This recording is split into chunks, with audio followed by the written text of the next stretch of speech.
I neglected to tell you also of the death of Geraldine Fry this past week. Services will be in Indiana from where she came. The second lesson is selected verses from the Gospel of John, the 14th and 15th chapters. Jesus is speaking to his friends on the evening before his death. If you abide in me and my words abide in you, ask whatever you wish and it will be done for you. My Father is glorified by this, that you bear much fruit and become my disciples. As the Father has loved me, so I've loved you.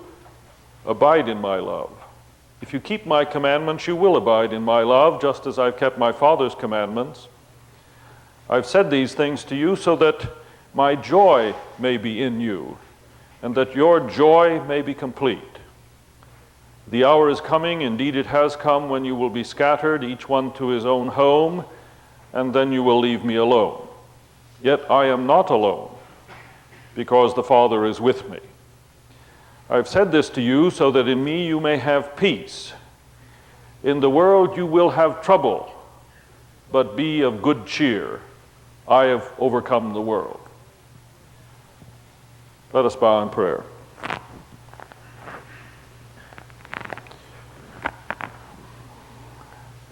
In the fading light of the holiday, with its abiding word of thy love and presence with us, grant us here moments of renewal and turning toward the future that is ours because it is thine.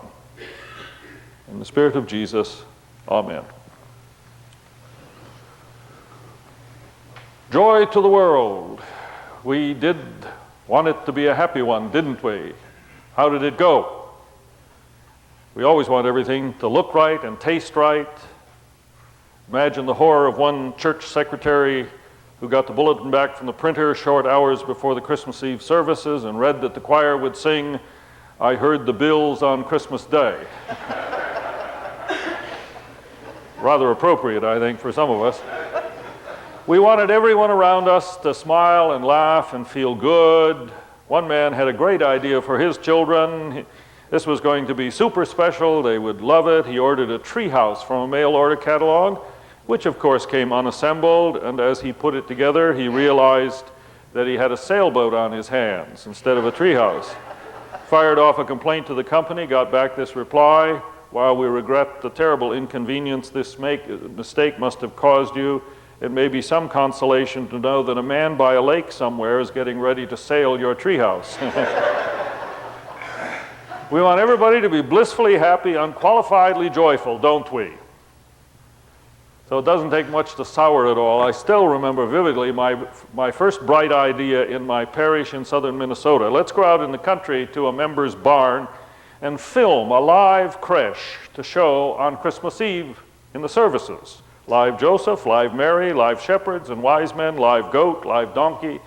Not a live baby, I might add, because the day we assembled, it was colder than it is today. It was 5 below zero with at least a 15-mile-an-hour wind sweeping across the plains of southern Minnesota.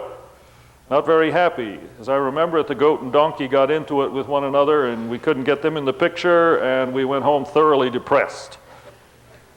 There's a similar story that the writer swears is true about an urban church that tried the same thing, except on the front lawn of the church. Churches do this, you know. Except it was even more of an undertaking, as sheep and donkeys are hard to come by in the city, but somehow they found one of each, and the evening of the tableau, everybody was busy making preparations, and somehow the donkey wandered off, and he created quite a commotion when he managed to slip into a local bar, and one of the customers was so startled he pushed his glass away and decided he'd had enough. And the bartender tried to calm him, saying, "Oh, don't worry, I think he belongs to the Baptist church up the street." Or stick your own denomination in, I don't care. We want everything right and perfect, except, I confess, with the children. A little innocent misunderstanding there goes a long way, doesn't it? One minister writes, "I was sitting in my study on the Saturday before Christmas, and outside in the courtyard of our church, the men of the church were in the process of building the stage for a live nativity tableau, and since my door was open, I could hear two children discussing the process just outside in the hall. One asked the other, "What's this going to be?" Answered the other, "Oh, they're building a live fertility scene." Close. So much for holiday cheer. But Christmas is over. And in its fading shadows, we look forward to the reality of another year of life. And the more important question is there joy out there, any joy out there waiting for us? One mother says she's always sorry when Christmas is over because she knows that when her family has hung up their stockings on the mantle, that's the last time they're going to hang up anything for another whole year. Is it possible or even proper to live a joyful life in a world where cancer wipes out dear friends, Milosevic's reign, accidents mutilate young and old, gangs terrorize our streets? Do we have a right to rejoice when so many are hungry and suffering and miserable and lonely and oppressed? In the midst of all the depressing realities of the world, how take your joy with any kind of integrity and good conscience? Except that some of the most joyful and the most caring seem to find it right in the midst of this kind of world. One of them, a young man, sick and frail as an infant, delicate, subject to illness all his life. He went into the ministry, but his physical problems were so severe that he could no longer serve a growing congregation. So instead he retired and spent his days in part writing letters of hope and good cheer. Complained once to a friend about the harsh and uncouth texts of the hymns of his day. So his friend challenged him to write some new ones. He did. He wrote over 600 of them, hymns of praise and joy. When his health finally caved in 1748, he left behind one of the most remarkable collections of hymns that the world has ever known, of which the most popular was probably "Joy to the World, the Lord Has Come," Isaac Watts. Except joy is precisely the promise to that the Christmas angel gave to impoverished and outcast shepherds on a lonely hillside that dark night. "Hear me, I bring you good news of great joy." Except that the manger babe became a man who was characterized by more than anything else by his joy. Joy, even in the dark night of rejection and loneliness, who went off, says the text, to the garden and trial with a song on his lips. My favorite artist's portrayal of him has him with head back in hearty laughter. Is that the way you picture him? So what kind of joy is it? His joy, right in the middle of the misery and coldness and cruelty of this kind of world. I think it's first of all joy in the gift of life. Deep felt delight at the privilege of being alive on God's good earth. The sense that good and hard, it's good to be here and to enjoy the gifts of a gracious God. Dr. Elizabeth Kubler-Ross looks back at hundreds of patients she's dealt with, suffering and facing death, and she writes, "Not one of them ever told me how many houses she owned or how many sable coats. What they do tell me about are of tiny, almost insignificant moments in their lives where they went fishing with a child or mountain climbing in Switzerland or some brief moment of intimacy in a close relationship. These are the things that keep people going all the way to the end. They remember little moments that they've forgotten and they suddenly have a smile on their face. They begin to reminisce about the simple joys that have made their whole lives meaningful and worth the living.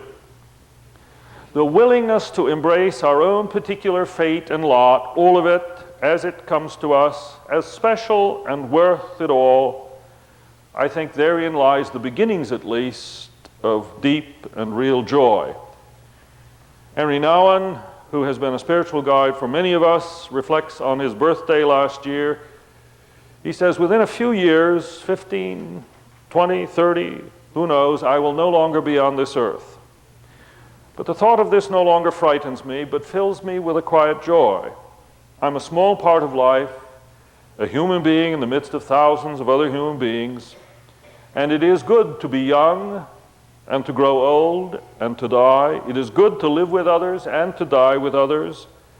I can feel today that it is good to be and especially to be one of many. What counts are not the special and unique accomplishments in life that make me different from others, but the basic experiences of sadness and joy and pain and healing that I've been privileged to share with others. God became flesh to share with us in this simple living and dying, and thus make it good. There's an old poem I used to read at this time of year, and it bears repeating. A tired old doctor died today, and a baby boy was born. A little new soul that was pink and frail, and a soul that was gray and worn. And halfway here and halfway there, on a white high hill of shining air, they met and passed and paused to speak in the flushed and hearty dawn. The man looked down at the soft, small thing with wise and weary eyes, and the little chap stared back at him with startled, scared surmise, and then he shook his downy head. I think I won't be born, he said. You are too gray and sad. And he shrank from the pathway down the skies. But the tired old doctor roused once more at the battle cry of birth, and there was memory in his look of grief and toil and mirth. Go on, he said. It's good and bad. It's hard. Go on. It's ours, my lad. And he stood and urged him out of sight down to the waiting earth. Be of good cheer. I have overcome the world, Jesus said. We can transcend our circumstances, and we can find joy in simply being alive under God's good heaven for one more day. Joy in life is there in Him, and secondly, there is joy in loving. Abide in my love, keep my commandments, that my joy may be in you. Because His kind of love not as sentiment or momentary emotion or candle glow, but as self-transcendent, caring, investing in others. That's also where deep joy comes. What is it about Jesus that so set Him apart? Isn't it the joy He took in people, in helping them to live lives abundant and rich? Dietrich Bonhoeffer tried to sum Him up by saying that He was the man for others. And it's here that we finally get joy also, not in power and prestige, not in limos and limelight, but in life with others. Somewhere I read this recently, 10 rules for getting rid of the blues. Go out and do something for somebody else and repeat it 9 times. Joe Ehrman was a long time and great defensive tackle for the Baltimore Colts, back when there were Baltimore Colts. But if you want to find him today, you will have to go to the desolate streets of Baltimore's inner city. Joe says of friends of his in the pro ranks, it is true that a lot of the guys struggle when they retire. They lose that external acclaim and praise, and it's very confusing for them. They don't know what their position is in life. But I've found what I want to do, and there's no place I'd rather be than here, and I absolutely love it. Here is a place called The Door. It's a huge set of rooms above a warehouse in Baltimore, an area where most families live below the poverty line. And as Ehrman talks, dozens of kids mill around, some of them taking art classes, some of them studying dance. Adults discuss in classes on parenting or work in the food bank, and frequently one of the kids races up and gives this 260-pound giant a hug. I always thought I would find great meaning in playing and in being a professional football player. I always believed that if I could just get enough sacks, if my team could do well enough, if my contract would get big enough, it would all come together and I would be happy. But it never came together. Then my brother Billy, 10 years younger, contracted cancer, and I had to care for him for 5 months, and I reassessed my own life. He says this was the first time in his life that he realized he did have faith in a personal God, and it was also the first time in his life that he examined what he believed about his own life. Here I was, 28 years old, in my 7th year in the NFL, and I had no clue. Joe went to seminary in Philadelphia, came in contact there with the problems of the urban poor, and says, I knew that this was what I wanted to be and do, working to help people find a sense of hope. And today, Joe says, I am a joyful man. Germans have an awful word, Schadenfreude. Anybody know it? It means literally joy in other people's misery. Well, let me create another German word, Freudenfreude. Joy in other people's joy. Joy in creating joy for others. Sometimes the children know this better than we, with our jealousies and comparisons and the so-called adult values. Little Chad was a shy, quiet boy, and day after day his mother agonized when she watched the children come home from school, because while they laughed and talked to each other and hung on to each other, Chad always lagged behind, alone. One day, though, Chad came home and told his mother he'd like to make a Valentine for everyone in his class, and her heart sank. She thought, I wish he wouldn't do that. They never include him in anything. Nevertheless, she decided she'd go along. She purchased the paper and glue and crayons, and for 3 weeks, night after night, Chad painstakingly made 35 Valentines. Valentine's Day dawned, and Chad was beside himself with excitement as he started for school. That afternoon, Chad's mother placed cookies and milk on the kitchen table and then watched out the window and finally saw the children coming from school, and there they came laughing and having the best time. And as always, there was Chad bringing up the rear alone, walking a little faster than usual, but his arms were empty. Obviously, she thought he had not received any Valentines, and she fully expected him to break into tears when he got in the house. She choked back her own, saying as he came in, Mom has some cookies and milk for you. But he hardly heard her words. He just marched right on by, she says, his face aglow, and all he could say was, not a one, not a one. And her heart sank. And then he added, I didn't forget a one, not a single one. Joy in living, joy in loving, in bringing joy to others. And then joy in the Lord of life and love. Even dour old Calvin, whom no one ever mistook for a lively, exuberant fellow, defined the purpose of life as glorifying God and enjoying Him forever. What on earth does it mean to enjoy God? Well, I think at least it means deep joy in the conviction that this old planet is not spinning out of control, that our lives do have meaning and future, and that love will ultimately win out over the chaos and misery of this world. And its joy finally in the fact that we really are not alone in all this, ever, in the business of life. Rushmore Kidder writes in the Christian Science Monitor of an elderly woman born of a family of great New England heritage, who never married, but who has given herself over the years to her community and friends beyond belief. What would you say to somebody, he asked her, right now in 1993, who's tempted to feel alone? And she paused for a moment, and then simply, in the matter-of-fact way you might tell someone what you thought about a political candidate or a new pie recipe, simply she said, I think I'm companioned by the Lord. I don't feel any sense of being alone. I feel a sense of security and happiness in this, the same, I suppose, as you did with your parents when you went round with them. And Jesus said, the hour is coming, indeed it has come, when you will be scattered, each one to his own home, and then you will leave me alone. Yet I am not alone, because the Father is with me. That's the deep, final joy that overcomes the world. But the rest is up to us. God gives the gift, but whether we are willing to reach out and embrace it, to embrace life, to reach out to others, to trust ourselves to Him, is very much up to us.